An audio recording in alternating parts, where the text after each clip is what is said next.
aboard the latest craze and take a little wasp killer with your meth. Because how else could anyone enjoy this show? So slap on some googly eyes and lather on the Drakkar Noir. It's time for another episode of... Is it that time again? Oh, dear God, lady. You gotta sound the alarm!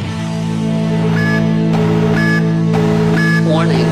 The following podcast is another wasted hour. Warning.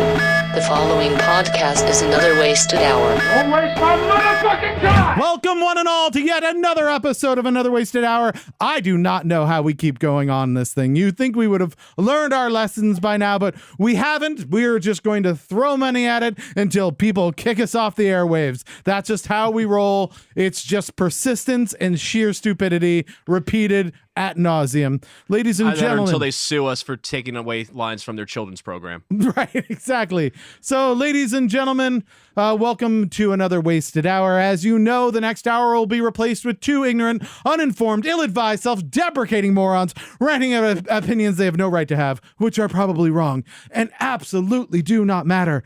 Our goal here at Another Wasted Hour is to convince you that where we hail from, just outside Washington, D.C., is not just a city of politics and scandals, but one brimming with art, music, and culture.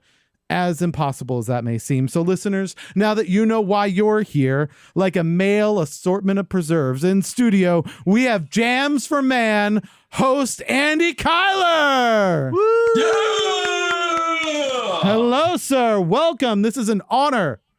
What is up, fellas? So for those of people who don't the know, honor is all mine. Yeah, the people that don't know, Andy has a podcast called Jams for Man that here we sit trying to convince you that there's art, music, and culture here in the DC area. This man has an entire podcast dedicated to the history of Northern Virginia music. So right in line with what we're doing, Jams for Man, it's a weekly podcast. You can go up to jams4man.podomatic, Podomatic.com. Go listen to it. You'd be surprised. Huge bands coming out of like Reston, Virginia. You would have never have guessed. You've maybe heard of DC hardcore where you had Fugazi and Bad Brains and things like that. But back in the 80s and 90s, we had lots of talent coming out of the area. And our friend Andy here is actually going back like a journalist, like a historian, and going and finding out about all this stuff and bringing it to you. So what kinds of things have you found out about the 80s and 90s in Northern Virginia, Andy? I'm a veritable Alan Lomax of Reston. Yeah, so I've seen just episodes about like people I went to high school with. There was one about a guy named Jason Filippini who I remember could juggle and he could do a backflip off of a wall. Those were the things I knew. I know I had a shirt from his band called Pot Pie. It was just like, that's a tasty pot pie.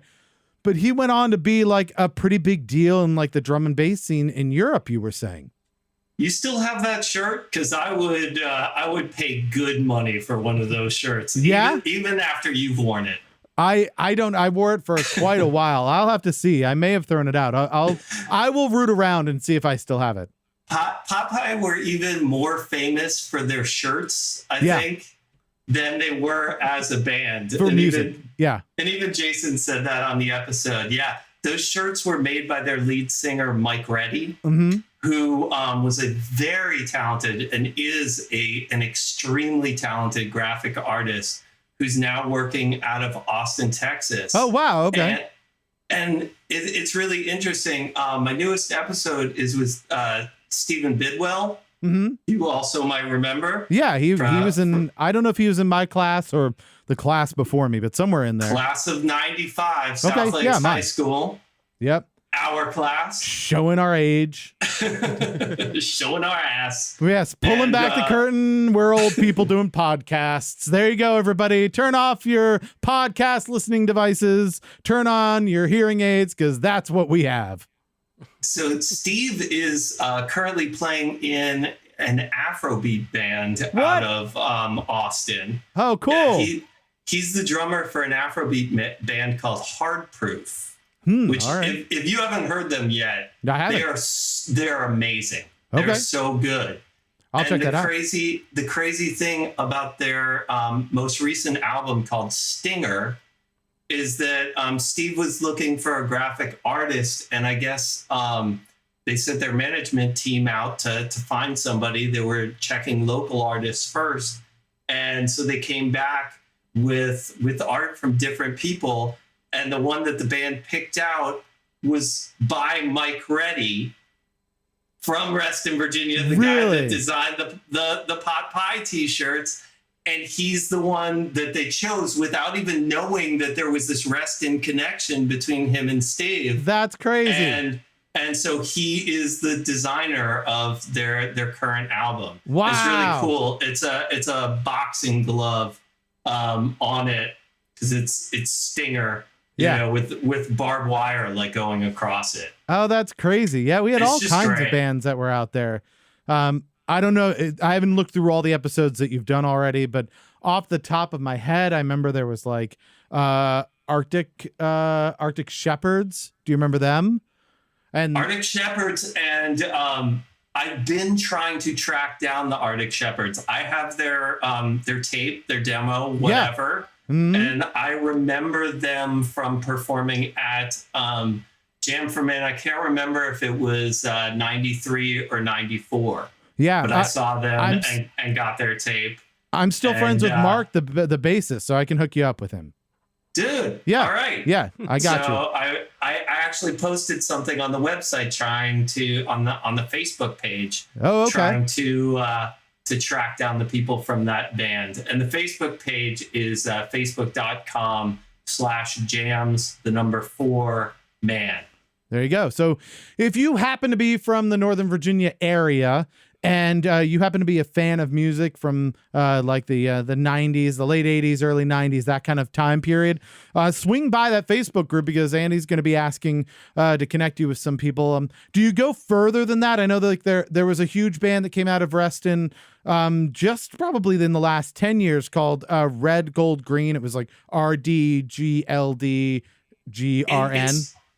It's funny you mentioned them because I actually sent some feelers out today. I tried to contact their management. They're on tour somewhere in on like the islands or something like that. Oh, really? Like they're on tour in the Bahamas or something.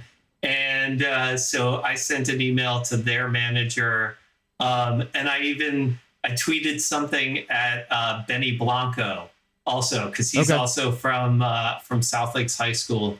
Uber producer Benny Blanco. Yeah, it sounds like they're doing it right? I mean, I know for a while I played in a band and we did touring. We toured like up to New York and Boston and Cleveland and things like that. They're going to the Bahamas. That's where we should have toured, right? If we knew what we were doing, we screwed it all up and went to the cities. Yeah, you think that right up until you started sweating your balls off, right? Several of the artists that I reached out to were actually on tour. Yeah. So I talked to Spooky Rubin, and he was on tour. He's from a band called Transilliance. Nice. They were one of the like prog hardcore bands out of Reston, and one of the early ones in the late 80s. He was on tour in Japan. I reached out to Ananda. He's playing in a band called Head Honcho. They were on tour in Europe. So, so many of these guys that were in bands that played Jam for Man and played around the DC area, all the different clubs in and around DC and in the suburbs. So many of these guys are still doing it. They're lifers, and they're bringing that music to people all around the world. And so for those people that don't know, Jams for Man, the podcast, which is Jams, the number 4 man at Podomatic.com, is based off the name of Jam 4 Man, which was actually a concert series in Reston. I think they had some at South Lakes High School, and then they did it at the Reston Community Center. And it really was like the central place where music came together in this area, because there weren't a lot of venues and stuff in Reston and Herndon. So if you were playing music and you were in one of those two towns, you probably worked really hard to try and get into that particular event. And that's where you got the name from, right? Yeah, it's an homage to Jam for Man, because I thought that what Jam for Man was amazing, and it was inspirational to me. And it was, it was cool. A bunch of high school kids that started it. Essentially, it was the band Avail that started Jam for Man. And they invited a bunch of their friends because they had been playing in basements and garages, and these shows kept getting broken up by the cops. Yeah. And, they just wanted a place to play, a place where everybody could come and see their friends play on stage and mosh around without fear of it getting broken up by the cops. And it was pretty cool because they had a bunch of bands that would play this event. It was like an all day kind of thing. And I want to say it was like $5 and like 2 cans of food or something to get in, wasn't it? Or something like that? It was $5 if you did not bring a donation. Oh, okay. Which apparently you're, again, showing yourself. Yeah. Keith, if you paid the $5 and you didn't bring a can of food. Right. I myself brought a can of food. So my ticket was only $2. $2. Okay. Hey, I couldn't remember. All of those things went to benefit Reston Interfaith. So it was all the proceeds went to charity. So it was kids doing something that was socially conscious, and they got that from their punk rock heroes, bands like Minor Threat, that they had grown up seeing in DC, and we're doing the same kind of socially conscious thing through punk rock and hardcore music. That was a big deal back then. I mean, you had Fugazi, who was refusing to make T-shirts and stuff, and made sure that all their concerts were no more than $5, because it was really about making sure that it was accessible and that it had impact. So this is great. I'm so glad you're here, because I think all of this is super important, and I think people really underestimate kind of what the culture of this area, especially Northern Virginia. You have a little bit of the like DC, but Northern Virginia has had such a storied history as well. So I think this is awesome. I was going to have you talk some about Eminem dropping a new surprise record, but basically suppository. Yeah, is that what suppository new surprise record. Suppository record. But it's not that interesting. The only thing that's interesting is it's actually a pretty good record. And he insults like everyone, which is what he does. I thought maybe we'd talk about Colin Kaepernick becoming the face of Nike, but I don't think there's anything particularly interesting about that either. It sounds pretty apropos for me. Like a lot of people upset with him kneeling down before games, but I don't get it. I got into it with somebody. I took a trip down to San Diego. I was in a coffee shop. My friend Matt was talking to a guy that he had played racquetball with, and they were like, "What do you think of this football stuff?" Sure. And I was like, "Oh, if they want to give themselves concussions and like brain damage, most of them know the dangers of it, so they know what they're getting themselves into." And they were like, "No."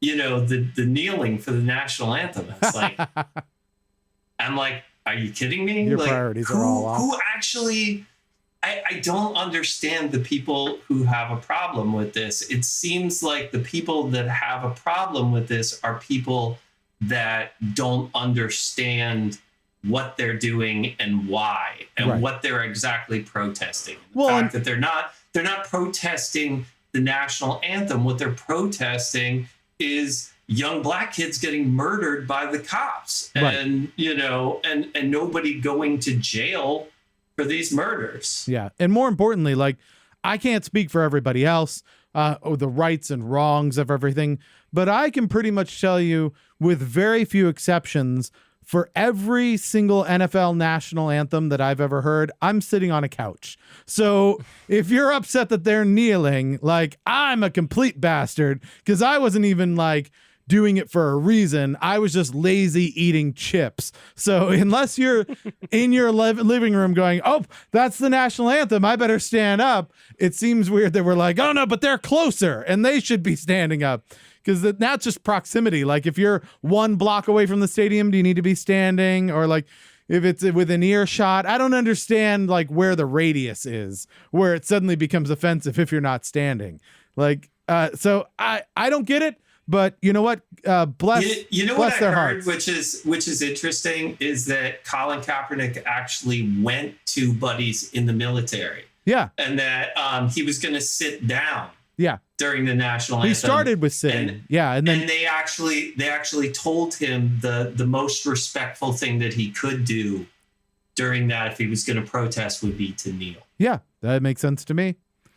I don't know. Is that actually true though, or is he like, or are those like most of the guys I know in the military where they're just fucking with them? Like, oh yeah, no, it's totally the most respectful. Dude, shut up. Yeah, no, right. Totally the most respectful. You thing would be awesome if you wear a chicken suit. God damn it! Stop telling Colin Kaepernick to wear a chicken suit. All right. Well, we have to move on. We have caught up with all of our, that was a very quick version of all of the topical things. We've now learned about Andy Kyler and Jams for Man, the weekly podcast, which is a history of Northern Virginia music, we're hopefully making history of Northern Virginia music on this podcast now. Head up to Jams, the number 4man.podomatic.com and go check that out every week. Brand new episode. Find out about the hidden gems that have existed in Northern Virginia for decades now. With that said, we're going to put you in a brand new role, Andy. We know that you are a musician. We know that you are a podcast legend at this point. We know that you're a ladies' man and an entrepreneur and other things I can make up. But I don't all know those things. Yes. Have you ever been the editor-in-chief of your own publication? Yeah, many times. Oh, good. Well, then we've got a ringer today, Adam. This is good. So we're going to put you in charge of a new publication.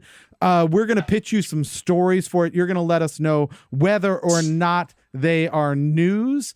And you are then going to have to name this publication at the end of the section here. So keep that in mind. Just to actually explain myself. Yeah. I am also an English teacher by trade. Okay, cool. Uh-oh. So I've been doing that for the last 17 years or so. Well, I've been teaching the kids and adults out here in Los Angeles. Well, welcome to our weather report, English. which will probably break all of the rules of English and be really disappointing for you. And I am the chief editor of the literary magazine, or have been at several schools. So yeah. Well, we're definitely going to be worse than that. I can guarantee you that now. So let me get started here. Andy, very important. I need to pitch you this story because I think it's front page news. Yeah, I need you to pay attention, Andy. It's super important. A new trend has hit the internet. And like most internet trends, it is stupid and terrible. Is it worse than reusing condoms? Yes. It is called wasping. Have you heard about this?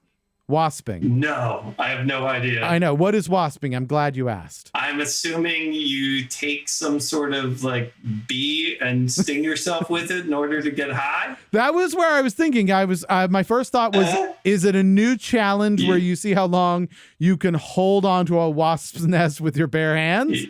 No. Do you see how long you can listen to the band Wasp before you go insane? That's, one of those, probably. No, teens are apparently using wasp killer to get high. Wasp killer. I mean, it was going to happen at some point. Yeah. I smoked banana peels. That's it. You know, here's the thing. It's not even the worst of it. When I first read this, I thought, oh, they must be like huffing this stuff like it's a Hogwarts house. But no, they are crystallizing it and mixing it with meth in order to get high. Got it. Oh, it got so much worse than I thought it was going to be. Yeah. Which I have to be honest, I've never done meth in my life, but I feel like you could mix meth with like alfalfa sprouts and still get high.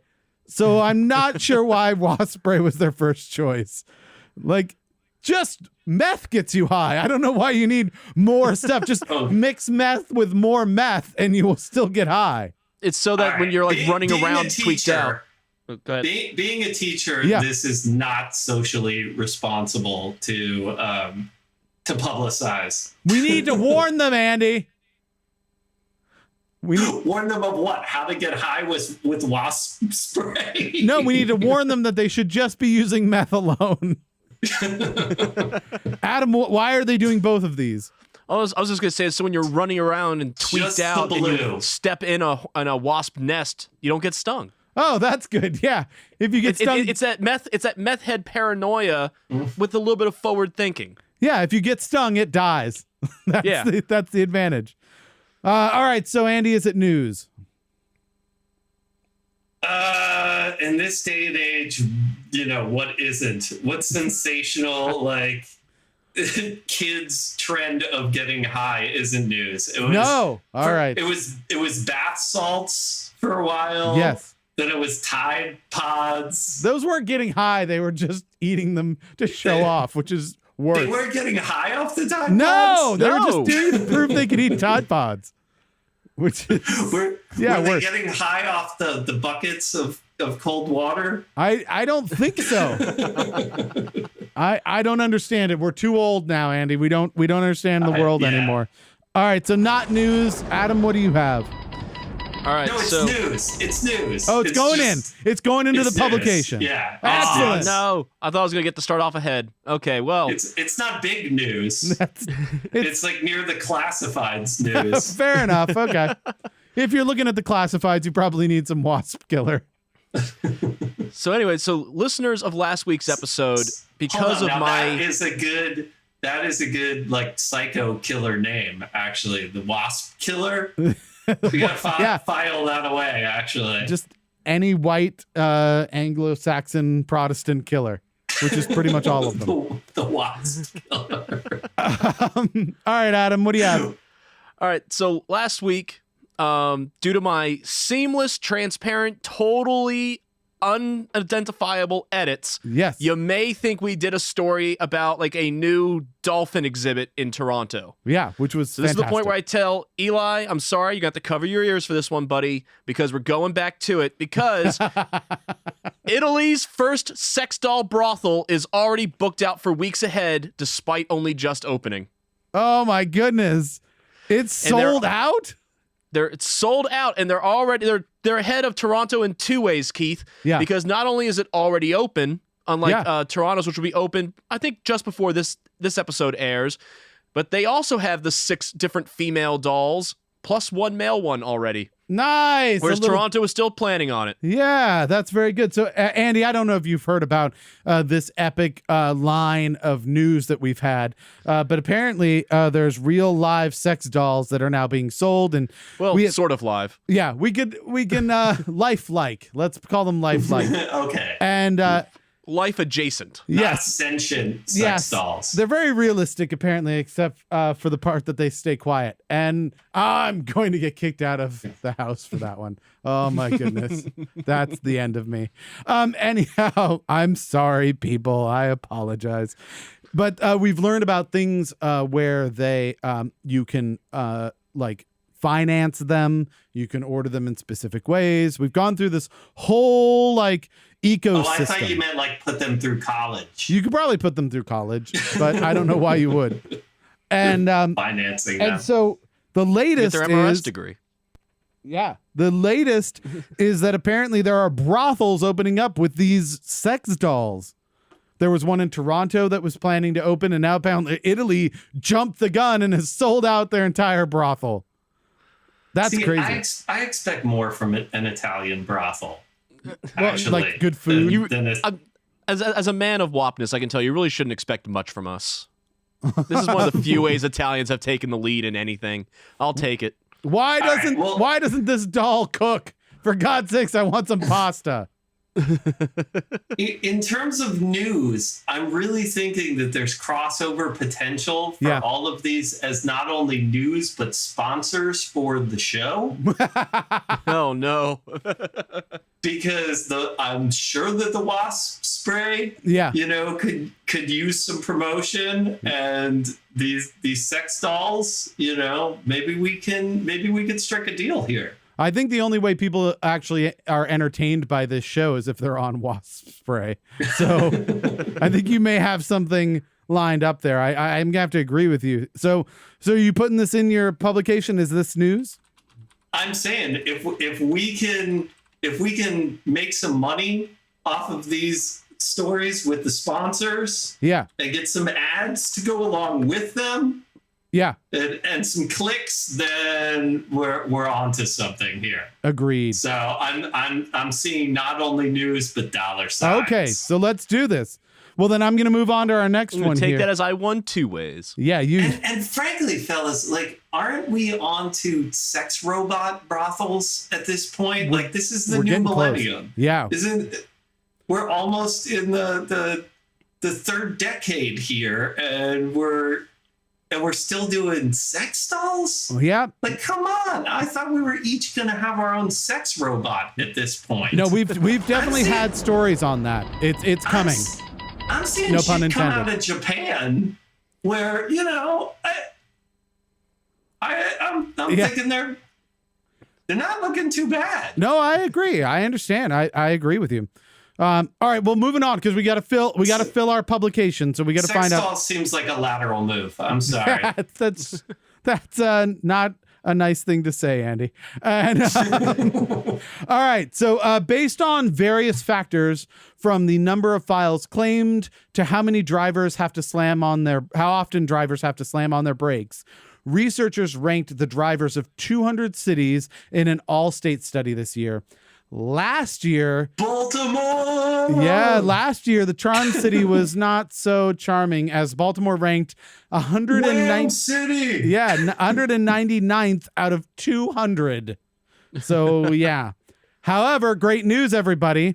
This year, engineer Adam moved to Baltimore, which I assume was just enough to push them over the edge, since this year they have pushed past Boston to become dead last. That's right, Adam. You are now one of the worst driving cities in America. As someone who has to drive through Baltimore every morning for work, I can entirely confirm this finding. Yes, it's also partially your fault. Just so you know. In related news, Brownsville, Texas, Kansas City, and Boise, all who topped the list, will not allow Adam to live there. Where's sound LA? policy for any city. Yeah. Where is LA on this list? Come on, people. We are the world traffic leader. We have to be the leader in drive-by shootings. Right. And, there's so much traffic, no one has an opportunity to drive poorly. That's what I was gonna say. Shooting incidents on the highway. Well, maybe we're just wasp killing. Yeah. Everybody, No, LA didn't make the list of cities because but they did get on the list of most parked cars on a highway. That's where they ranked. Because you guys don't actually move anywhere. And that's not just La La Land. Yes. The movie. All right. So is it news? Yeah. Anything out of the DMV where we can rank, high up there. I mean, not the most. Put it in the publication. Yeah. Let's claim it. The greatest thing to rank in, but it is a ranking. So, I mean, that counts for something, right? What was the last thing Baltimore won? That's good. It's been a few years since the Ravens. So, probably Fort McHenry. Alrighty, so next up, I actually found this one genuinely interesting. Canadian company invests $2 million to preserve Jamaica's native weed strains. Oh, that's a lot. Yeah. So, no, because apparently, despite being the home of Bob Marley and Ziggy Marley, and everyone thinks that weed is awesome in Jamaica, it's been illegal for decades. And it wasn't until very recently that they legalized a medical marijuana there to like grow it. Yeah. And so it could become a pretty big export. But they didn't actually start making legal weed until this past February. Aging Dr. Tosh. And so now this Canadian company is coming in and trying to preserve all of the original strains that were originally such hot illegal exports before they are inevitably hybridized and modified to meet different sales numbers and so on and so forth. And I assume they have fire concerns. That people are just going to burn the crops. Isn't there like a seed bank in the Arctic that's like a world seed bank that I think it's Norway or something? Yeah, Norway or Sweden or something. Yeah, one of those Norwegian countries has one. You think they have a whole wing for just weed? Yeah. Well, if they don't, they do now after listening to this podcast. But it's probably empty, right? Because people were like, sorry, man. God damn it, Hans! Who hired a 16-year-old to watch the pot wing? We couldn't stop them. It was the guys from the cocoa branch. They came over here. Because that has to be in there, right? The coca plant? I would think so. There's cocaine in there as well. Oh, valid point. Yeah. All right. So is it news? Yeah. Preserving weed from Jamaica? Sure. Woo! Anything to do with weed? Everybody likes some high times now and again in their newspapers. We're neck and neck this week, Keith, but I'm leading in dollar signs. Yeah, that's true. And I think you went after his heart. I'm also seeing some sponsorship potential here. If we can just get a trip to Jamaica, I'm good with it. All right, so we're gonna do the speed round now. Green on their tour. Yeah, exactly. We're going to do our speed round. We're going to give you the headlines. If you have a question, feel free to ask, although we may not know the answer. You're just going to let us know if it makes it into the publication or not. So first off, Kuwaiti authorities shut down fishmonger for selling old fish with googly eyes stuck on to make them look fresh. Those pictures were genius. I love that. That was amazing. Love that meme. Is there anything else you can put googly eyes to make it look more fresh? Because usually if you put googly eyes on things, you're less likely to buy that, I would think. But this apparently mortuaries. Yeah. All right, so is it in? Yeah, that was great. As long as you can have the pictures along with it. Yeah, absolutely. All right, Adam. Truck carrying Axe body spray catches fire and explodes in Texas. Burning. Nah, that just goes without saying. It burns thousands of women who are flocked to it. Quote, a section of Interstate 35 was reduced to the consistency of gravel after the truck carrying the body spray exploded. That's powerful stuff. I had no idea. Amen. Dang. All right. Get rid of as much of that as possible. however we have to, by any means. Is there any way we could run that into a Drakkar Noir truck? Is that that would have been helpful? No, don't drag on the Drakkar Noir. That was my shit in 7th grade. Yeah, of course it was your shit in 7th grade. That was my go-to, bro. That was everybody's jam in like 8th grade. Like then we started realizing we were adults as we got out of high school, and that was. I think I still have my original bottle. Drakkar Noir in my mom's house. We should put that in the publication. All right. So is it in? No. That's not news. Not news. All right. Noel Gallagher of Oasis finds lost unreleased album in his sock drawer. Like every day, probably. I mean, that is not news. You think he just has unreleased albums not fresh, just hidden around his house? I'm sure he has plenty of garbage that he's recorded. I guess that's true. It doesn't say it's a good album, right? It could be just him on like Wasp Killer, like playing guitar. All right. Maybe that Martin Shkreli would probably pay like $1 million for it, though. Yeah, that's true. That was the guy of the Wu-Tang Clan album, right? Mm-hmm. All right, Adam. Last but not least, Discount store recalls thousands of, quote, prank knives that turned out to be real razor-sharp blades. That's a good prank. That seems like you'd figure that out real quick. Gotcha. Yeah, right. Right. That's gonna be really that's gonna be really surprising when you go to fake stab somebody and it goes all the way through. I want the pictures to go along with that one too. I'm looking at some right now. They're a little on difficult. The scene photographers for this story. Yeah, what we do is we take the real blades and then we put googly eyes on them. And then the best of both worlds. All right, that is the end, everybody. We've done it. So you have picked a bunch of stories to put in your publication. I think we evened out, right, Adam? I think we both lost one there. So another tie. Yeah, but I won dollar signs. That's right. You won the dollar signs. So the biggest question we still have, Andy, is what's the name of your new publication?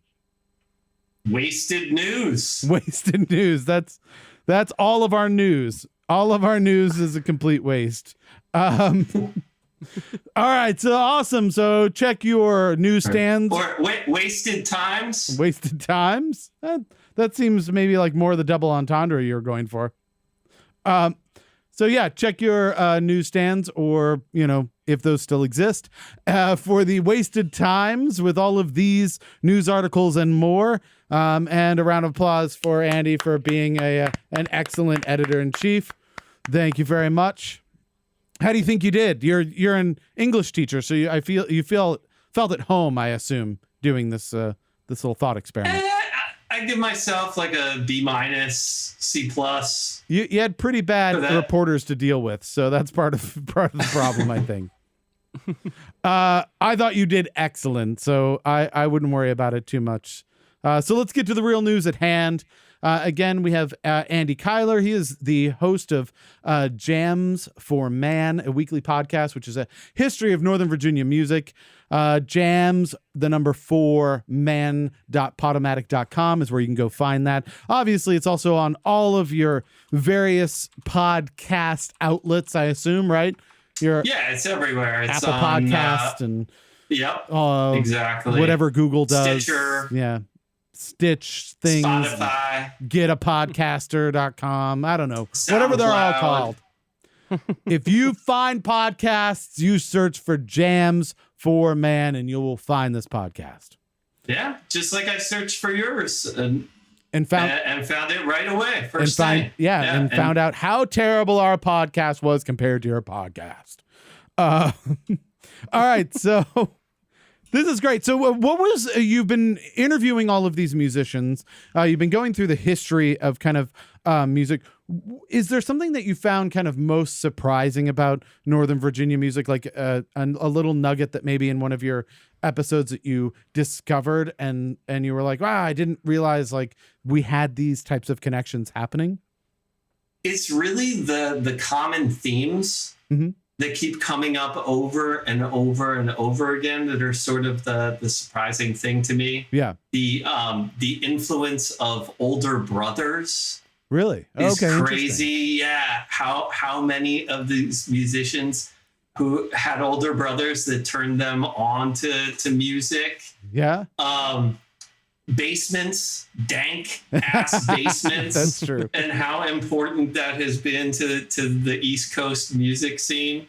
Because you don't realize it, but nobody has a basement out here in Los Angeles. Sure, right. The Midwest. At all. Yeah, a bunch of people don't have basements. We have them here, and it's where all music happens. Garages and basements. Everything. But, you have garage band, but you don't have basement band, know, but it's not we a have thing. the basement tapes, I guess, That's true. And so just how much music was made in those basements is kind of surprising. Not realizing just the importance of record stores and how many great record stores we had in the area that I just sort of took for granted. Yeah, that's true. I don't know what your favorite local record Oh my spot goodness. was. Probably a toss up between Sam Goody's and Tower Records, one of those two. I think we actually played in both of those stores at one time or another. Well, I had Kemp Mill at South Lakes. That was another good one. That's Center was a really good one where I bought stuff all the time. But when I started to drive, Record Convergence was one of my absolute favorites. And I would go there and I would always talk to the people behind the counter. And that's where I would get like local 7 inches and Record and Tape Exchange. That was another good one. Discovered that one. And then even like the CD Seller, P&L in Vienna, Smash in Georgetown. A lot and of so people, many of them are gone now. Right? They don't even exist now. That's really sad. It's a real shame, but that's also one of the things is that, our lives back then are somewhat like a time capsule. Sure. That time and place can never be captured or duplicated ever again because we didn't have information. That's true. There wasn't an overload of it, right? It was so hard to get it out there. Access to the same kind of information that these kids have. And part of it has to do with the connectivity. There were all these different scenes going on and you only found out about them through like word of mouth and flyers and zines. The interesting thing is that it's almost the same result though, right? Because back then you didn't have access to all of this information. And so it was hard to find that information. Now you have access to all of the information. So it's hard to find that information, right? Like the end result's still the same. It's just coming from the opposite directions. So it's fascinating. And I think it's something that I'm really glad that you're digging this up and making people aware of kind of what that time capsule looked like so that hopefully as we get further and further away from our current timeline, somebody else can kind of dig up that time capsule and do the same thing because I think there's a lot of very talented people out there right now. So while we... And I hope, Keith, to have you on the show fairly soon too, because I know that, you were making music in lots of different bands. I was making music during that time too. In like one band that was terrible and it just was terrible for like 17 years. But yeah, no, absolutely. So, all right. Awesome. Again, Andy Kyler's with Jams for Man. It's a weekly podcast, a history of Northern Virginia music. Jams, the number 4 man at podomatic.com or any of your outlets for podcasts. Moving from there, I really want to see, I think you're going to have a good shot at this. We're going to move on to Please God, Just Get One Right. Our last guest. Speaking of great music from DC. Yes. That's the stinger that Adam came up with, which is terrible. Eli Lev, who's playing Wednesday, September... We'll have to get you on the show too, Adam. Yes. Woo-hoo! Wednesday, September 12th at the Songbird in Washington, D.C. He has a new album, or a new song, Chasing Daylight, that came out Friday, September 7th. You can go check him out at eli-lev.com. He picked a category for you that I think you're going to have a shot at, Andy. Sometimes these are very difficult, but are you ready for your category for Please God, Just Get One Right? Bring it on. It is, hold on to your butts, foreign instruments. Yeah. I got to say that it's funny that you mentioned this. My buddy just was talking to me today about going to this museum in Scottsdale called the MIM. The NIM. Is there a secret there? The MIM. And it's like, it's the Musical Instrument Museum. Oh, interesting. Okay. And so it's a whole museum in Arizona dedicated to musical instruments around the world. That's pretty cool. He went there, had an amazing time this past weekend, and so I'm just kind of giving them a shout out, even though I haven't been there. I like to imagine you just go in there and you're like, can I play this one? Is that all right if I just pull this down? And they're like, no, stop touching the instruments. Yeah. It's not Guitar Center, Keith. Right. And thank God for that. Okay, so here's your first question. This instrument is straight out of the Hebrew Bible, but is used in modern times for religious purposes. What is the name of the instrument which is blown in synagogue services on Rosh Hashanah and at the very end of Yom Kippur, and is also blown every weekday morning in the month running up to Rosh Hashanah? Tequila. Tequila? Did you say tequila? It's a shofar. It is a shofar. Nicely done. Got it from the beginning. Oh, now it's Dude, just. if I couldn't answer that one, I've just got to turn in my Heap card. Yeah, you would. I'm excommunicated from the tribe. Well, good. So this is all icing. You've gotten your one. Nicely done. We should have a stinger where I can like clap for you, but it should be a shofar. I should blow the shofar. I'll add that in post. Yes. All right. So it's also an instrument that almost got me in a lot of trouble in my freelancing days because I used to do sound for the Jewish group at Georgetown University. Yeah. And on Rosh Hashanah, the cantor beforehand was talking to me about what they were going to be doing and all that. He goes, and at the end, I'm going to blow the shofar. Are your mics gonna be okay with that? And I just, before I could think about it, just went, I usually just tip the guy if he brings the car around. You do whatever you want, man.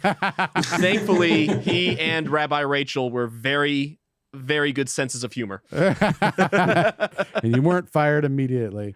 All right. Nope, they loved it. Adam, what's your question? This, quote, royal instrument is a slightly modified and electrified version of the Indian bulbul tarang. It features 8 main strings, 2 sympathetic resonating strings, and a 12-string electric drone harp with large typewriter-like keys that are used to change the pitch of the main strings. Yeah. I want to say harpsichord, but I feel like that's going to be wrong. But just go with that. All right. Yep. Close. It's the Shahi Baha. Nailed it. It was basically the same thing. Basically a harpsichord. All right. Didn't get that one, Andy. How about this? The cajon. You know a cajon? It's very popular these days. It's a wooden box with a hole in one side derived from containers used to transport agricultural products by port workers. What is the origin? What is the country of origin for the cajon? I switched it up on you. You were like, cajon, no problem. It's a box you hit with your hands. And then it's like, oh, man. Country. I'm going to say, I'm going to be totally wrong, but Brazil? No, Peru. Oh. Peru is where the cajon comes from. Good guess, though. It is South America. Kind of close. Yeah. Alrighty. I like to have at least 2. 2 cajones. No, cojones. You have to have 2 cajones. You're by Gahoni. Couldn't see where he was going with that one, Keith. I was trying to avoid it. All right, Adam. A common instrument in ball music from Bengal. This instrument is played by holding it upright, gripping the neck just above the resonator, and plucking the playing string or strings with the index finger of the same hand. Constructed from a gourd resonator covered in a skin with a bamboo neck, the instrument may also mount small bells to sound out a rhythmic pattern when played while dancing. I'm going to say sitar. Oh. Ooh. No, that is the instrument. I have heard of that instrument. It is a ektara. I haven't heard of that one. That one's. Yeah. I'm pretty sure any Adam of these made that before up today. Yes. No, I literally just went on Wikipedia and searched foreign instruments, and it just gave me a list. How can I whore out Andy? That's what he typed in. Pretty much. And then that first one, the Shahi Baha, I stumbled across a Rob Scallon video that he did a really cool song with one of those. So interesting. I suggest you look it up. Yeah. All right. You know that? Do you know that super annoying horn that people sometimes blow at soccer games, and I guess sometimes at DC Capitals games as well? Yes. It is called. This is not the question, but it is called. Something Zuza Layla or something like that. It's what called is it? a vuvuzela. Vuvuzela. Vuvuzela. Where is it from? What is its country of origin? Again, I'm saying that this has to be somewhere in South America. Okay, somewhere in South America. Can you tell me if I'm You've been close on that one. You're half right. South Africa. That's right. It is South Okay. Africa. Yeah, it is from South Africa. I don't know if I call that a win necessarily, but you already got the one right. I got 1.5. Yeah, you got 1.5 right. But yeah, South Africa is where the vuvuzela came from. If you get enough of them together. Ektar. Yeah. What we learned is that if you get enough of them together in one stadium, it sounds like you need wasp killer spray. That's Wasp killer. All right, last but not least. I have no idea how to pronounce this, so I'm going to go with the latviol is a type of fiddle native to Sweden. It differs from what we would think of a classical fiddle violin, however, in what significant way?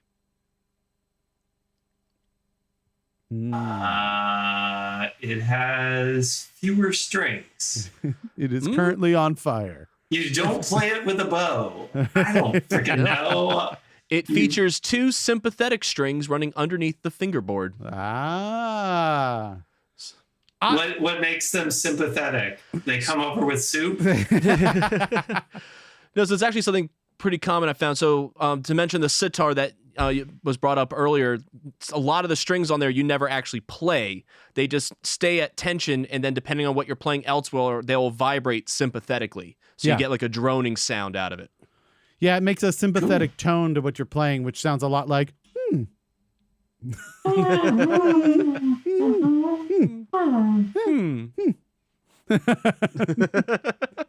As you play, it goes, that wasn't bad.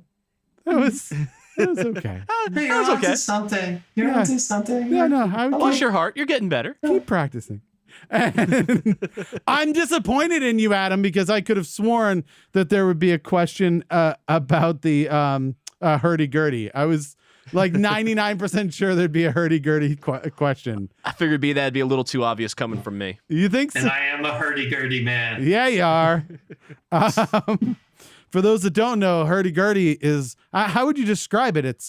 It's like a violin played with like a wheel. A wheel. Yeah, right. It's like a tone wheel instrument with, again, tons of sympathetic strings and played with keys. And so, I got it's like one over in the other room. It's pretty fun. It's like if you cross an accordion with a violin. Like that, except that you have to crank it. That sounds like such a terrible idea. It does. That just... it's very interesting instrument. I'll give it that. So Adam is in a folk metal band, and I know that there's another folk metal band that has a hurdy-gurdy. And so it's just this guy like cranking this thing, and then people behind him going, and he's like, Elevetti, check him out. Yeah, it's amazing. My first band in high school started out as a jug band that covered metal. So, well, they've got like a bluegrass band. We were a jugular death band. There's a bluegrass band called something AC Dixie. Have you heard them? And they I thought you were gonna go with Native Howl there for a moment. Yeah, no, they do AC/DC covers, but like in like bluegrass. It's pretty brilliant. Oh, gotcha. Because I know a Native Howl's a group that's starting to break out. That they do like what they call thrash grass, where it's bluegrass but thrash metal. Nice. Yeah. Well, Steve Bidwell, who is on the show Jams for Man this week, he played for a little while with the Brownout band that does Brown Sabbath. No idea. So they do like Latin covers of Black Sabbath. Nice. That'd be pretty great, actually. Yeah, it's amazing. They also have a new album out covering Public Enemy. Oh, brilliant! Yeah, that's been a thing now. We've people doing like either folk covers or various other covers of like classic rap songs. That's like dude. If you like Sabbath at all, definitely check this out. Yeah, AC Dixie does one of Thunderstruck that's pretty great, and it's like on banjo, like the whole guitar part. It's pretty brilliant. All right, so let's find out more about you, Andy. Usually you are interviewing other people, so now we're going to try and talk about some of your stories. This section we like to call Near and Far. far. Yeah, it's pretty easy. That's what it's all about. That's what it's all about. I understand. Now you understand. So we have two stories, one near and one far from you. Is there one that you want to make sure we get to? No. The both of them are terrible. So perfect. We'll try to zhuzh fit them right up a in. little. All right. So the first one I had was near because this was tricky because your near and far stories could both be near and far stories because you grew up here in Northern Virginia, but now you're out. Reston, born and raised. Yeah, and now you're out in LA. So now you're far, but anything that happened, Hollywood. anything that happened to you out there is near for you right now. And anything that happened here is far now, but back then LA was far, and so it's very confusing. So near, I have Bob Barker. What is this about?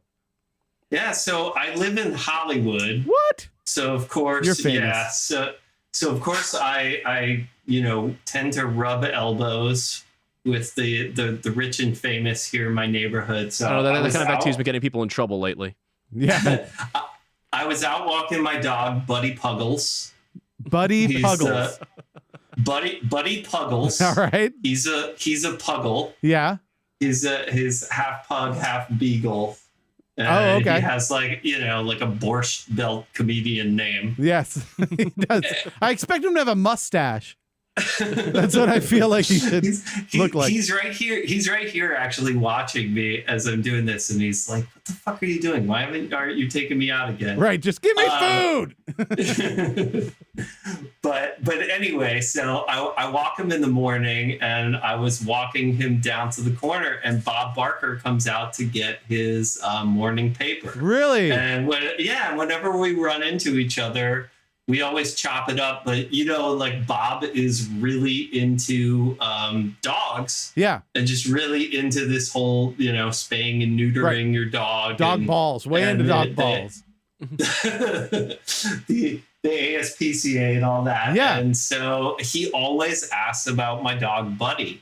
And so we were talking about my dog Buddy, and like Buddy was such a pain in the ass last night because he had diarrhea at like 3 a.m. and I sleep like the dead, and my very pregnant wife, yes, who is 36 weeks pregnant. Oh my goodness. So can smell that shit from a mile away, much less in the same room. She was already awake anyway because she just cannot fall asleep right now. She can't get comfortable, you know.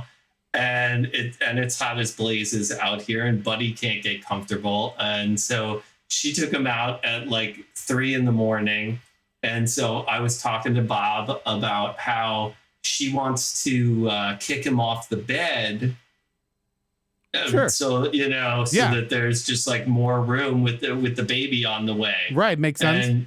And he's just like, your wife is great and she's important and all that, but if your dog's got a perfect spot right there at the end, you may have to get rid of that wife. You've got to fight for him. You gotta fight for his rights to stay on the bed too. Look at that, Bob Barker. He's 10 years old. He's already been on the bed this whole time. You cannot kick him off for the baby at this point. Right. Well, good for him fighting for dog rights. Well, we have about a minute left. Let me jump too far. You said this, I thought was interesting. Grant Hill actually went to our high school. You said he saved your life? What happened? Yeah, basically, I'll try to tell this story fast. So, in Reston, Grant Hill is the Bob Barker of Reston. Yes, absolutely. He's probably the only famous person back there. Mm-hmm. And so he was actually my counselor at basketball camp. When if you went to South Lakes high school basketball camp, all the players that were on the team would be the coaches at the basketball camp. Right. So so he was on the team, and when I was like 11 or 12 years old, he was my coach. And I wound up as a 12-year-old. Oh no, we ran out of time. Andy, you had to do it fast and you didn't. Well, if you want to find now out we have it for how, next time. yeah, if you want to find out how he was saved by Grant Hill, you'll have to listen next time we bring him on. Getting killed by Rob Robinson. Yeah. That's what happened. All right, remember, Jams for Man. It's a weekly podcast, history of Northern Virginia music. Jams, the number 4 man, at podomatic.com. Go check him out. Also this week, Saturday, September 15th, Rickshaw Lizard at the Metropolitan in Annapolis, Maryland. Please like our posts, follow us, retweet us, share the show on Facebook, Twitter, Instagram. We cannot do this without you. Don't forget to review us on Facebook, iTunes, and Google Play. Thanks to my summer co-host, engineer Adam, to Evan Evinger, to McNally22, Justin Rogers, Figmental Records, Figmental Studios, and Alchemical Records for all their contributions.